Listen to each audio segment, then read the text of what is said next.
Tema kita pada kesempatan ini insya Allah, takwa adalah jalan keselamatan. Iya saudaraku seiman. Di saat seseorang butuh jalan keluar dari semua permasalahannya, apapun sifatnya. Misal, Anda lagi sakit ingin sembuh. Anda lagi sumpek, sedih, ingin beralih dari semua itu kepada kegembiraan. Anda lagi belum dikarunia pasangan. Anda belum berkarunia anak. Anda memiliki anak yang nakal. Misalnya yang selalu membuat Anda punya masalah dalam rumah tangga. Anda belum sukses dalam bisnis. Atau Anda ditipu orang. Atau Anda di PHK. Atau problem apapun. Anda difitnah, digibah, ya, digunjing. Apa saja. Semua itu teman-teman permasalahan yang sedang kita hadapi. Solusi terbaiknya adalah takwa. Begitu juga dengan kalau seseorang ingin memperbanyak prestasi-prestasinya. Dia udah baik, tapi ingin dia lebih berprestasi lagi. Maka apa solusinya? Saya akan mengatakan takwa. Tentu nanti akan muncul pertanyaan di benak Anda. Memang takwa ini apa? Kenapa kok Ustadz mengarahkan kita di awal pembukaan, kemudian langsung bertakwa. Dan dia menjadi sebuah solusi yang sangat luar biasa. 5 huruf, ya, takwa. Semua masalah kita selesai. Insya Allah pada kesempatan ini kita akan lebih dalam membahas masalah itu. Dan bi'idnillahi ta'ala dengan izin Allah SWT. Semoga Allah ikhlaskan niat kita. 1 jam ke depan kita akan isi. Dan berharap insya Allah, saya sangat berharap Allah Subhanahu Wa Ta'ala ini menyampaikan kepada Anda pesan-pesan yang baik ini. Dan juga menjadikan saya pertama dan Anda juga melaksanakan, bukan cuma mengucapkan. Baik teman-teman sekalian, mari kita buka sama-sama bermula dari surah Al-Baqarah. Surah nomor 2 ayat 197. Silakan dibuka dulu di handphonenya. Dan kita akan baca insya Allah potongan ayat di situ ya. Kalau Anda sudah buka insya Allah Al-Baqarah 197. Ada potongan ayat. Walaupun ini bicara tentang masalah haji ya. Tapi coba Bapak Ibu sekalian, rahimani wa rahimakumullah, melihat potongan ayat, walaupun saya bacakan dari awal ya. A'udzubillahi minasyaitonir rajim 197-nya al-hajju asyhurum ma'lumat. Faman farada fihinna al-hajja fala rafatha wala fusuka wala jidala fil hajj wa ma taf'alu min khairin ya'lamhu Allah wa tazawwadu fa inna khairaz zadi taqwa wattaquni ya ulil albab. Haji adalah beberapa bulan yang dimaklumi. Maksudnya waktunya tertentu. Ya. Bermula dari dikenal dengan bulan-bulan haji adalah Syawal, Dzulqa'dah, Dzulhijjah ya. Barang siapa menetapkan niatnya dalam bulan itu akan mengerjakan haji, maka dia tidak boleh rafath. Rafath mengucapkan kata-kata yang mengundang syahwat, berbuat fasik atau kejahatan-kejahatan yang lain, kriminal, dan berbantah-bantahan atau bertengkar selama mengerjakan ibadah haji. Dan apa yang kamu kerjakan berupa kebaikan, niscaya Allah mengetahuinya. Mulai dari sini saksi bahasan kita, dan berbekallah kalian. Berbekal untuk apa? Kebahagiaan dunia, kesuksesan, keselamatan dunia, juga akhirat kalian. Dan ketahuilah, sesungguhnya sebaik-baik bekal adalah takwa. Lalu Allah mengatakan, dan bertakwalah kepadaku hai orang-orang yang berakal. Sederhana berarti pertanyaan kita di sini. Kita ambil dari potongan ayat saya bilang tadi, sebenarnya saksi bahasan kita dari wa tazawwadu fa inna khairaz zadi taqwa wattaquni ya ulil albab. Berbekallah kalian dan ketahuilah sebaik-baik bekal adalah ketakwaan dan bertakwalah kepadaku hai orang-orang yang berakal. Maka nanti akan ada muncul pertanyaan, apa takwa ini? Kenapa Allah Subhanahu wa taala menyuruh kita menjadikannya sebagai bekal? Dan saya tadi di pembukaan mungkin Bapak Ibu sudah sedikit ada pencerahan walaupun baru berapa persen tentang kenapa tadi saya mengatakan dia adalah keselamatan, jalan keluar. Bahkan bisa menjadi penyebab bertambahnya rezeki kita. Karena memang itu adalah sebaik-baik bekal. Bagi orang tua yang ingin membekali anaknya, bukan dibekali teman-teman sekalian selalu pikirannya materi. Rumah yang mewah, harta yang banyak, mobil yang mewah, ya apa, rumah yang bagus, mobil yang mewah, segala macam. Bukan itu. Mereka punya masa depan yang Allah SWT tentukan rezekinya. Anda boleh sebagai orang tua untuk menyiapkan fasilitas yang terbaik buat anak-anak. Tapi teman-teman sekalian, bukan itu yang mereka butuhkan. Bukan itu bekal untuk mereka masa depan. Rumah yang Anda berikan, mobil yang Anda berikan bisa dijual, dipakai narkotika, pakai foya-foya sama teman-temannya. Bahkan bisa menjadi durhaka kepada Anda justru karena fasilitas Anda berikan. Bisa terjadi. Bisa juga terbalik. Mungkin mereka justru patuh kepada Anda dan berterima kasih kalau mereka anak-anak yang baik. Tapi kan bisa terjadi ini dan itu. Tapi yang benar adalah Anda jadikan takwa sebagai bekalnya. Bagaimana dia bertakwa kepada Allah Subhanahu wa taala, dan kalau kita ringkaskan definisi takwa adalah patuh. Kepatuhan kepada Allah Subhanahu wa taala. Bagaimana dia patuh kepada Allah Subhanahu wa taala. Apa yang Allah perintahkan sebagai pencipta, karena memang kita yakin sebagai seorang muslim, la ilaha illallah, la ma'budu bihaqqin illallah. Tidak ada Tuhan yang berhak disembah kecuali Allah. Enggak ada pencipta, baik di langit, apapun yang Anda jangkau dengan mata Anda, burung yang berterbangan, pergantian siang malam, hujan yang turun, awan, bintang-bintang, semua itu yang terjangkau. Tidak terjangkau juga dengan mata Anda. Semua yang di bumi, manusia dengan beragam macam warna kulit, paras wajah, postur tubuh, bahasa, ya. Kemudian hewan-hewan, dari semut yang kecil, serangga-serangga, sampai ke gajah yang besar. Kemudian semua yang tumbuh-tumbuhan, dari rumput sampai ke pohon beringin, dari buah-buahan, sayur-sayuran, dan segala macam jenisnya. Jenis tumbuh-tumbuhan. Semua yang Anda bisa lihat itu, yang Anda tidak bisa lihat juga. Seperti ada perasaan kita. Kita rasa lapar, rasa haus, rasa sedih, rasa suka. Semua itu, jin, makhluk Allah yang Allah sebutkan dalam surah jin, Allah sebutkan dalam surah nomor 72 dalam Al-Quran, jin, malaikat yang Anda tidak bisa lihat. Tapi kita wajib beriman karena rukun iman kita yang kedua. Setelah iman kepada Allah, iman kepada malaikat. Begitu juga dengan kedalaman lautan yang Anda bisa jangkau dengan mata Anda. Semua jenis hewan-hewan Anda kalau lihat ketik di YouTube, keajaiban alam lautan akan keluar. Semua cuplikan Anda bisa lihat. Yang luar biasa segala macam jenis hewan-hewan gitu. Yang Anda lihat.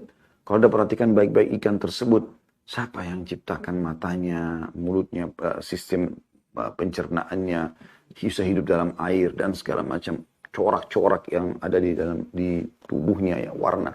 Ya, dia sendiri tidak tahu masalah itu. Semua itu yang terjangkau, yang tidak terjangkau, kata kuncinya la ilaha illallah. La ma'budan bihaqqin illallah. Tidak ada Tuhan yang menciptakan, yang mengadakan, yang mengurus semua itu, menghidupkan dan mematikan kecuali Allah. Oleh karena itu, patuh kepada Allah dalam arti kata mengerjakan apa yang Dia perintahkan. Menikmati yang halal. Dan meninggalkan apa yang Dia larang, itu sebaik-baik bekal. Tanamkan itu pada anak-anak. Sehingga mereka sekolah dalam kondisi mereka bertakwa kepada Allah.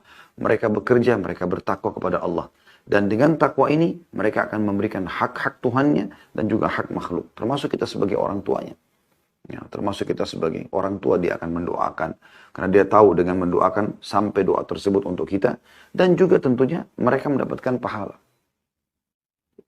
Jadi teman-teman sekalian, dari apa yang kita sampaikan di pembukaan kita ini, kita sudah coba mengerucut ke bahasan kita. Yaitu masalah takwa. Ringkasnya, patuh. Baik, lebih dalam lagi teman-teman sekalian, silakan Anda buka surah At-Talaq. Surah nomor 65 dalam Al-Quran. Tepatnya di ayat-ayat pertama tentunya. Dimulai dari ayat 2-nya. Surah nomor 65, ayat 2. Dan ini nanti akan menjawab kenapa tadi di awal pembukaan saya mengatakan dia akan takwa akan menjadi solusi bagi yang belum punya anak supaya punya anak, yang belum punya pasangan supaya punya pasangan, yang belum punya pekerjaan supaya punya pekerjaan, yang belum sukses dalam bisnis dia bisa dapat kesuksesan, yang belum sembuh dari penyakit dia akan sembuh, yang sudah punya semuanya, sudah punya pasangan hidup, sudah punya keturunan, bagaimana sudah punya pekerjaan, prestasi, bagaimana dia mempertahankan bahkan bisa lebih banyak lagi ya, fasilitas tersebut.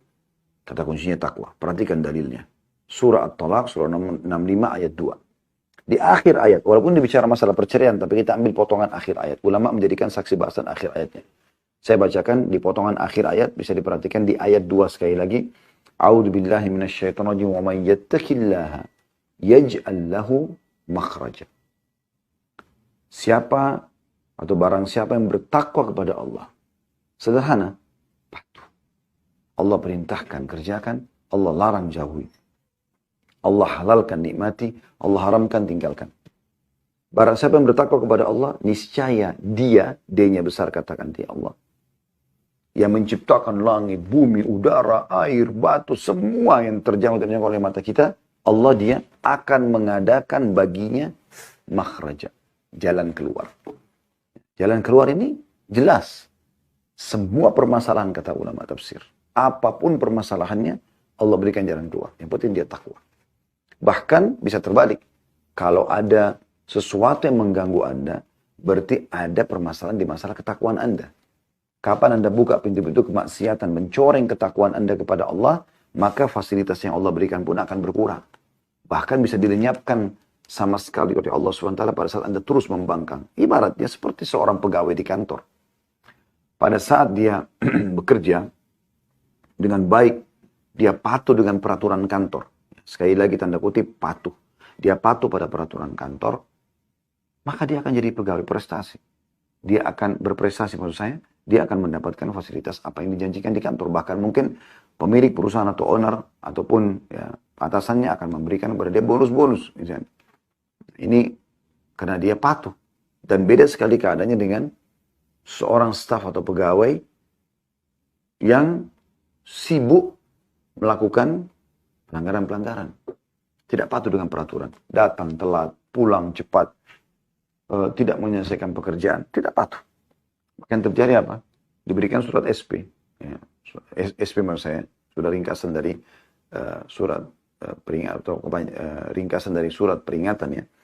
Biasanya di kantor ada SP1, SP2, SP3 gitu kan. Kalau sudah tidak bisa lagi di PHK.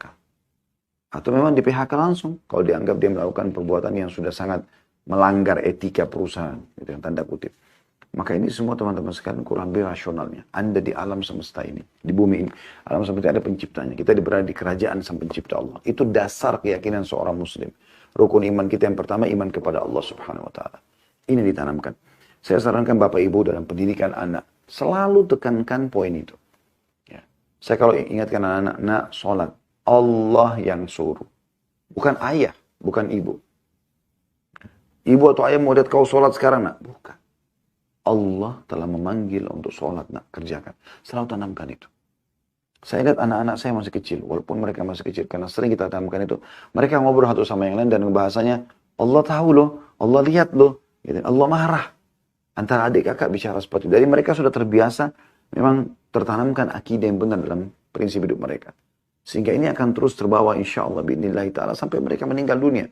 Bahkan mereka turun-temurunkan mengajarkan tentang perlunya patuh kepada Allah SWT. Selanjutnya ayat 3-nya, Anda lihat lagi di bawahnya pas. Masih surat Talak, Allah berfirman, وَيَرْزُقْهُ مِنْ حَيْثُ لَا يَحْتَسِبْ. Allah memberinya rezeki dari arah yang tiada disangka-sangkanya. Bukankah pasangan rezeki? Bukankah anak rezeki? Bukankah pekerjaan rezeki? Bukankah keuntungan dalam perusahaan rezeki? Bukankah jabatan rezeki? Bukankah sembuh dari penyakit rezeki?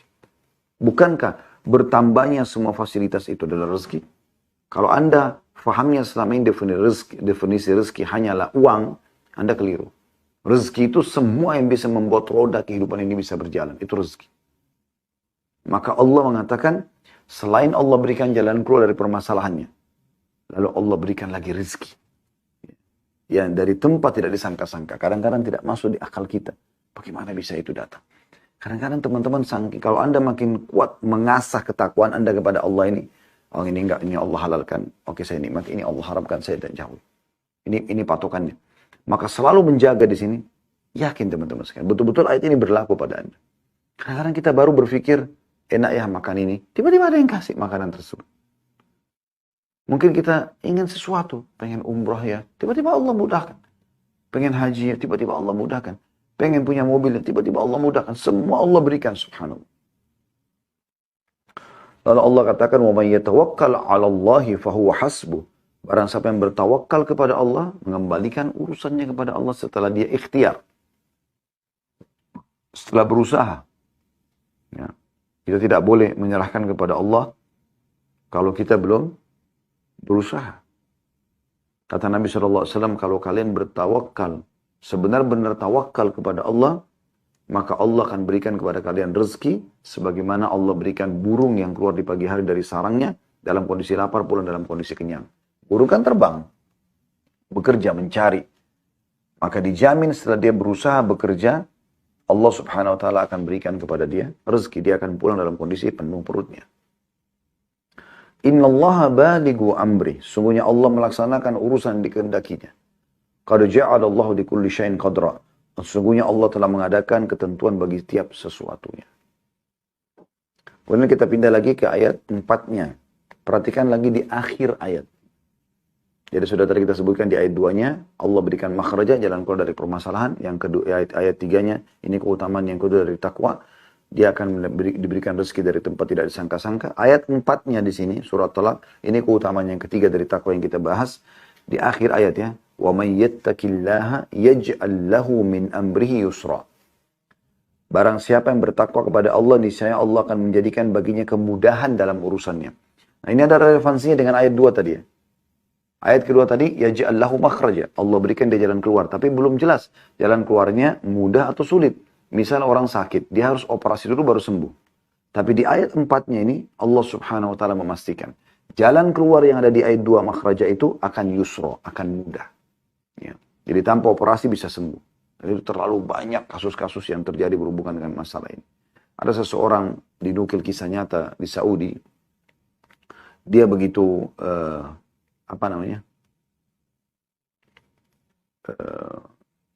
mulai tumbuh besar ya. Matanya tiba-tiba rabun anak ini.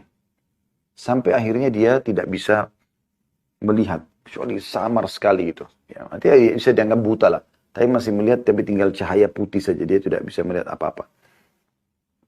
Kecuali samar, buram. Maka satu waktu, dia tentu anak ini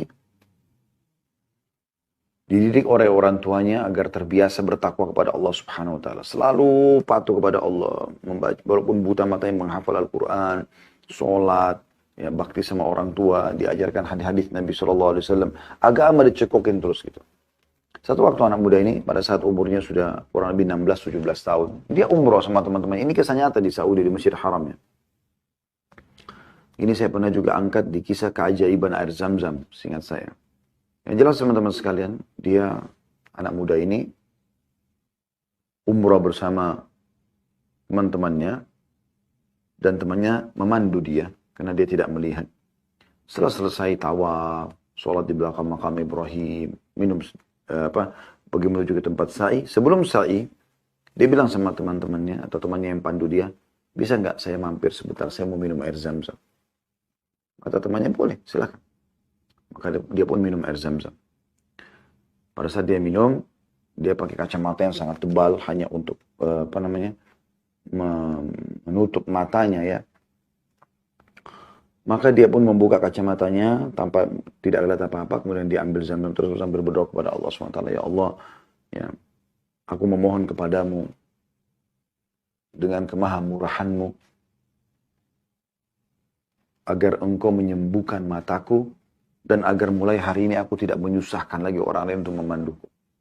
Diambil Zam-Zam tersebut diusap di matanya sambil dia juga minum. Dan ini sesuai dengan sabda Nabi SAW, Zam-Zam liman syuribalah.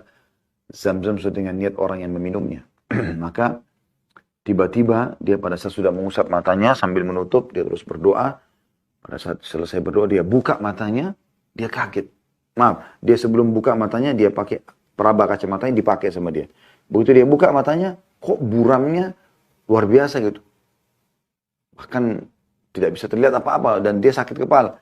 Begitu dia kena kesakitan, dia buka kacamatanya, dia lihat terang. Dia kayak nggak percaya, dia lihat kiri kanannya, kelihatan semuanya. Lalu kemudian temannya mengatakan, ada apa saudaraku? Dia mengatakan, Allahu Akbar, Allah telah mengembalikan penglihatanku. Gitu. Allah subhanahu wa ta'ala menyembuhkan mata yang buta. Karena dia menciptakan kita. Dia menciptakan mata itu. Dia membuat bisa melihat. Dia juga yang membutakannya. Allah bisa mengembalikannya. Walaupun mustahil di mata manusia. Luar biasa. Banyak sekali teman-teman. Banyak sekali. Coba mulai sekarang, detik ini, Anda niat berazam untuk bertakwa kepada Allah SWT. Bagaimana Anda patuh kepada Allah. Yang Allah halalkan Anda nikmati, yang Allah haramkan Anda tinggalkan sejauh-jauhnya. Anda coba kerjakan perintah wajib ataupun sunnah. Jadi sunnah pun sama dikerjakan. Sebagaimana juga Anda meninggalkan yang haram, juga yang makruh. Makruh pun yang tidak berdosa kalau mengerjakan gitu kan. tetap Anda tinggalkan. Maka lihat hasilnya teman-teman. 2 hari, 3 hari, seminggu, sebulan, Anda akan lihat bagaimana luar biasa. Bagaimana Allah subhanahu wa ta'ala di depan mata kita memudahkan segala macam urusan. Saya sering praktikkan dan saya coba ya, menyampaikan di pengajian itu apa yang saya alami seringkali. Tidak semuanya, tapi ada yang saya alami. Saya coba membahasakan. Karena memang saya fakta lapangannya begitu. Allah subhanahu wa ta'ala mudahkan. Berulang kali pada saat saya coba menjaga sholat 5 waktu di masjid tidak telat. Coba harus ada sedekah tiap hari. Coba ada hizib Al-Quran yang dibaca. Coba jaga zikir pagi petang. Coba bakti sama orang tua walaupun via telepon saja. Coba kerjakan semua itu. Subhanallah. Saya berulang kali tiba di bandara. Pernah telat. Subhanallah. Ada jalan keluarnya. Jalan keluarnya itu luar biasa. Pesawatnya telat. Gitu kan. Bersaingnya masih bisa. Masih mendapatkan. Gitu kan. Saya berulang kali ingin sesuatu. Allah subhanahu wa ta'ala tiba-tiba memberikan. Dengan mengutus orang, kadang-kadang saya tidak tahu dari siapa pemberinya. Dari makanan, dari pakaian, dari kendaraan. Luar biasa. Allah SWT berikan jalan keluar yang luar biasa. Kadang-kadang saya cuma bisa merenung dan kemudian menutup muka saya dengan telapak tangan sambil mengucapkan Alhamdulillah ya Allah. Karena luar biasa itu jalan keluar. Luar biasa jalan keluar. Semua Allah penuhi. Kemudian teman-teman sekalian di ayat 5, ini keutamaan yang keempat dari takwa. Dilihat masih surat Talak ayat 5 ya. Allah SWT mengatakan di akhir ayatnya. Ya. وَمَنْ يَتَّكِ اللَّهَ يُكَفِّرْ عَنْهُ سَيِّئَاتِهِ وَيُعْظِمْ لَهُ أَجْرًا. Barang siapa yang bertakwa kepada Allah, niscaya dia Allah akan menghapus kesalahan-kesalahannya dan melipat gandakan pahala baginya. Nah, Anda kalau kerja di perusahaan, Anda pernah buat salah lalu kemudian diputihkan. Bagaimana bahagianya Anda? Tidak cuma di situ, dinaikkan gajinya. Sini dikatakan begitu. Ya. Barang siapa yang bertakwa kepada Allah, Allah akan menghapus kesalahannya, diputihkan semua. Terus apa lagi? Cukup kan? Semua sudah cukup kan? Kita bisa bekerja lagi sekarang. Tapi Allah mengatakan dan Allah akan melipat gandakan pahala baginya. Itu luar biasa. Keutamaan yang luar biasa. Gitu. Kemudian teman-teman sekalian, kita coba lihat, tentu banyak sekali keutamaan takwa ini. Tapi kita lihat sekarang Ali Imran, silakan Anda buka. Ayat 133 seingat saya.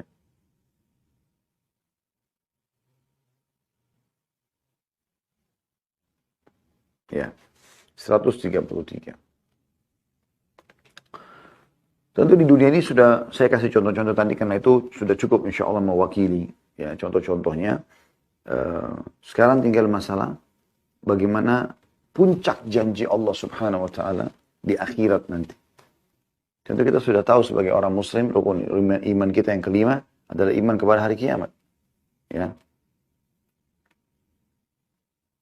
Satu paket kematian, alam barzah di kuburan, kemudian ada pembangkitan, hisab, amal soleh, amal baik ditimbang.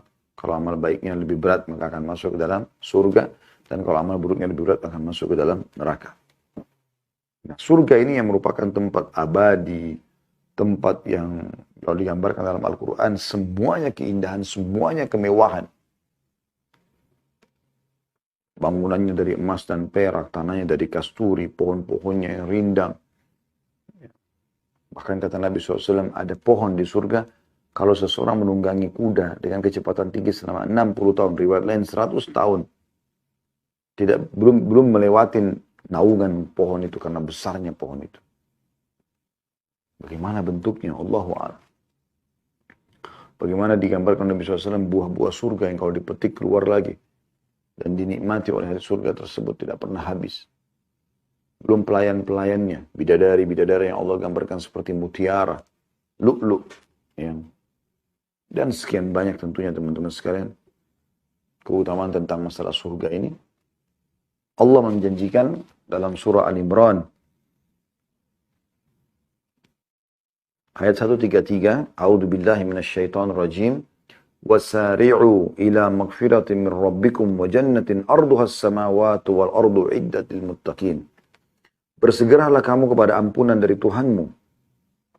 Mulai sekarang, setelah kita dengar ayat ini, bertobat kepada Allah SWT dari semua dosa, dan kejarlah surga itu, yang luasnya seluas langit dan bumi, yang disediakan atau dijanjikan untuk orang-orang yang mana?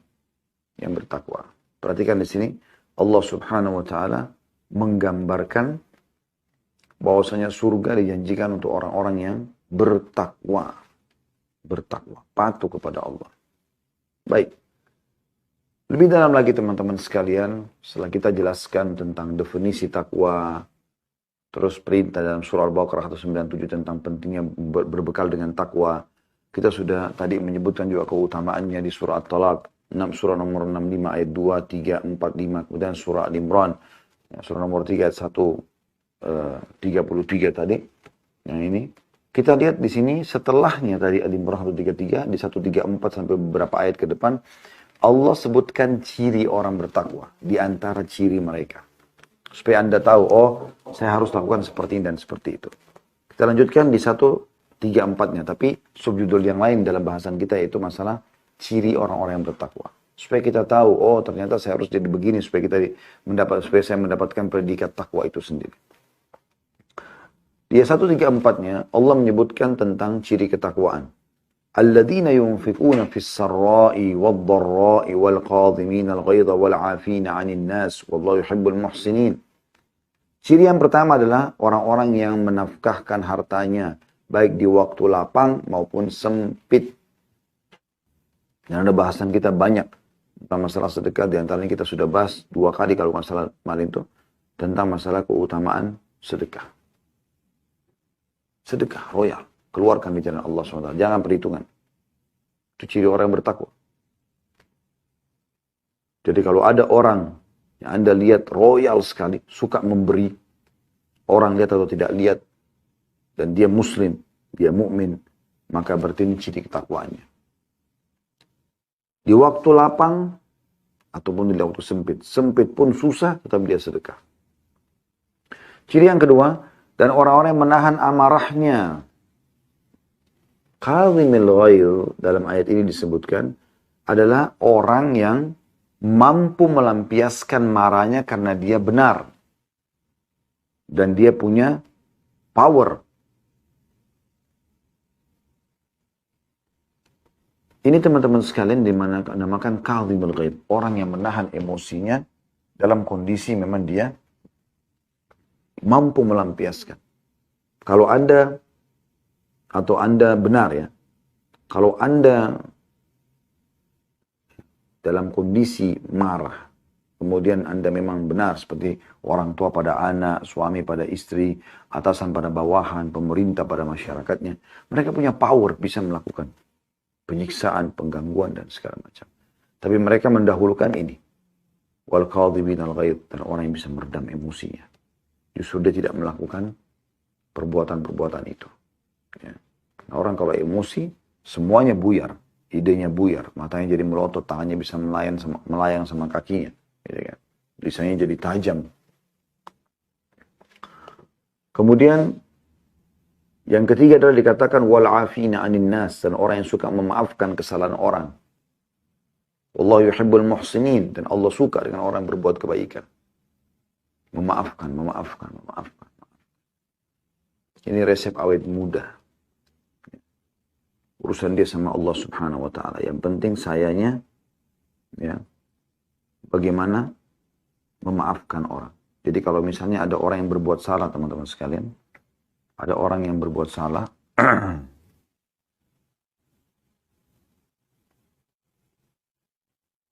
maaf, ini Al-Qur'annya sempat tersentuh jadi dia pindah.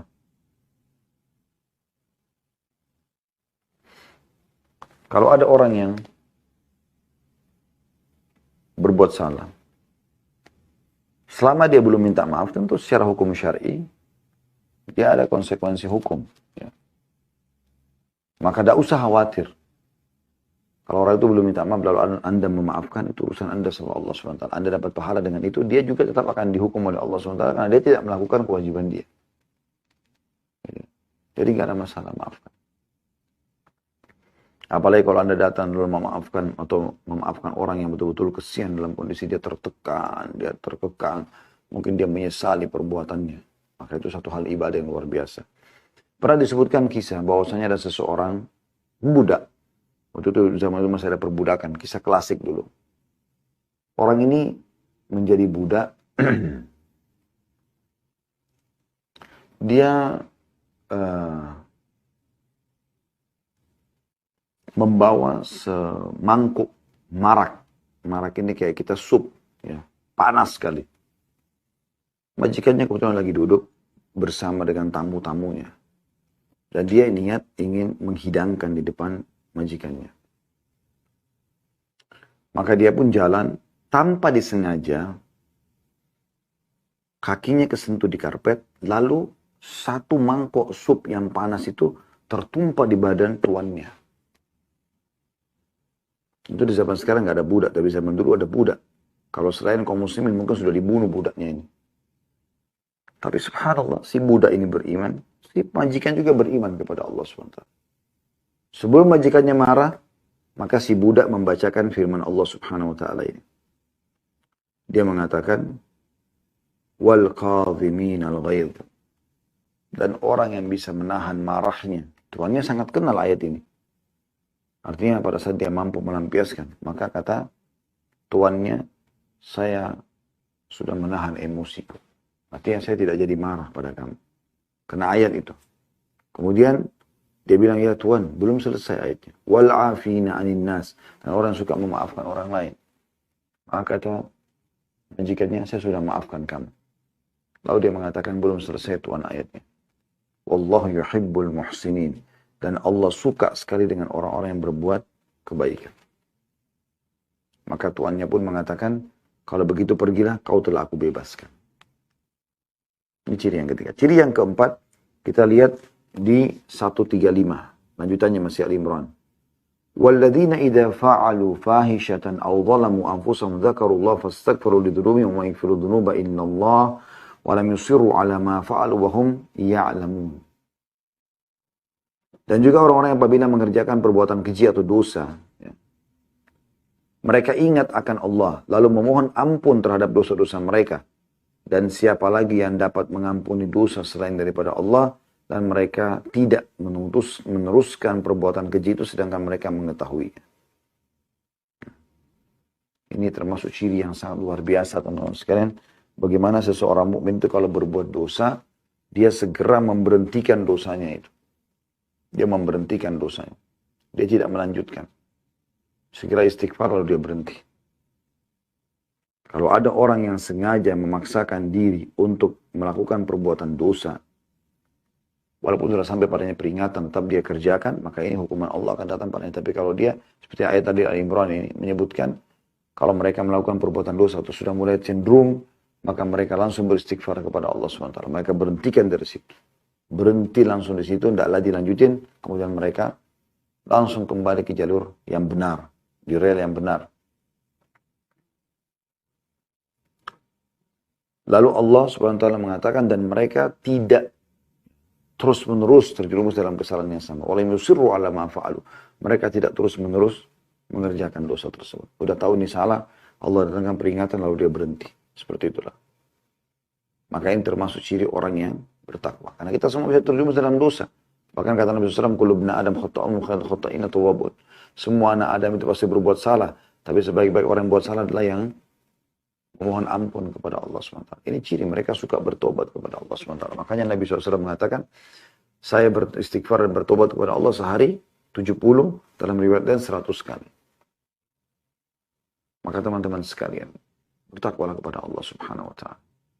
Dan takwa itu ada dalam hati manusia. Hati kita. Makanya Nabi SAW pernah menunjuk dadanya sambil mengatakan, At-taqwa hahuna, at-taqwa hahuna. Ketakwaan itu di sini. Bukan di lisan saja, tapi di sini. Memang dari hati dia keluar.